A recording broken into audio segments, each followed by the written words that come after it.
Subscriber comment వల్ల ఇలా జరుగుతానే అస్సలు అనుకోలేదు. ఆర్డర్ తీసుకోవడానికి హాఫ్ అన్ అవర్ పట్టింది. అసలు ఏమైందంటే మన సబ్స్క్రైబర్ అయితే కామెంట్ అయితే పెట్టారు, హైదరాబాద్ తెలంగాణ ఫిష్ క్యాంటీన్ లో ఫిష్ బిర్యానీ ట్రై చేయమని. నేనైతే వచ్చేసా మసప్ ట్యాంక్ లో ఉన్న తెలంగాణ ఫిష్ క్యాంటీన్ కి.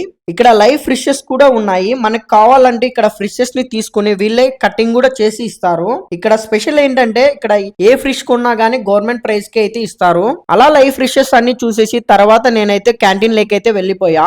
క్యాంటీన్ లో ఫుడ్ ప్రైజెస్ మొత్తం గవర్నమెంట్ ప్రైజెస్ లోనే ఉంటాయి. నేనైతే ఒక బిర్యానీ అయితే చెప్పాను, కానీ బిర్యానీ అయితే కంప్లీట్ అయ్యిందని చెప్పారు. ఇంకా సర్లే అని నేనైతే ఒక ఫిష్ కర్రీ రైస్ అయితే చెప్పాను. టోకెన్ తీసుకుని వెళ్తాను. ఇక్కడైతే జనాలు అయితే చాలా మంది అయితే ఉన్నారు. నా ఆర్డర్ తీసుకోవడానికి దాదాపుగా హాఫ్ అన్ అవర్ అయితే వెయిట్ చేశాను. మన ఫిష్ ఫ్రై అండ్ కర్రీ అయితే వచ్చేసింది. టేస్ట్ చూసి అయితే చెప్తాను. టేస్ట్ అయితే చాలా బాగుంది. 1 పీస్ అయితే ఇచ్చారు. మీరు కూడా మసప్ ట్యాంక్ దగ్గర ఉంటే ఒకసారి వచ్చి ట్రై చేయండి. ఫిష్ తింటే హెల్త్ కు చాలా మంచిది. Thanks for comment bro. Next ఎక్కడికి వెళ్ళాలో కూడా కామెంట్ చేయండి. అలానే మన ఛానల్ ని సబ్స్క్రైబ్ చేయండి. ఇంకా ఫుల్ డీటెయిల్స్ కావాలంటే మన యూట్యూబ్ ఛానల్లో ఫుల్ వీడియో అయితే అప్లోడ్ చేశాను. అందులో ఇంకా పూర్తిగా ఇన్ఫర్మేషన్ అయితే ఉంది. ఇప్పుడే వెళ్ళి చూడండి. Thanks for watching guys.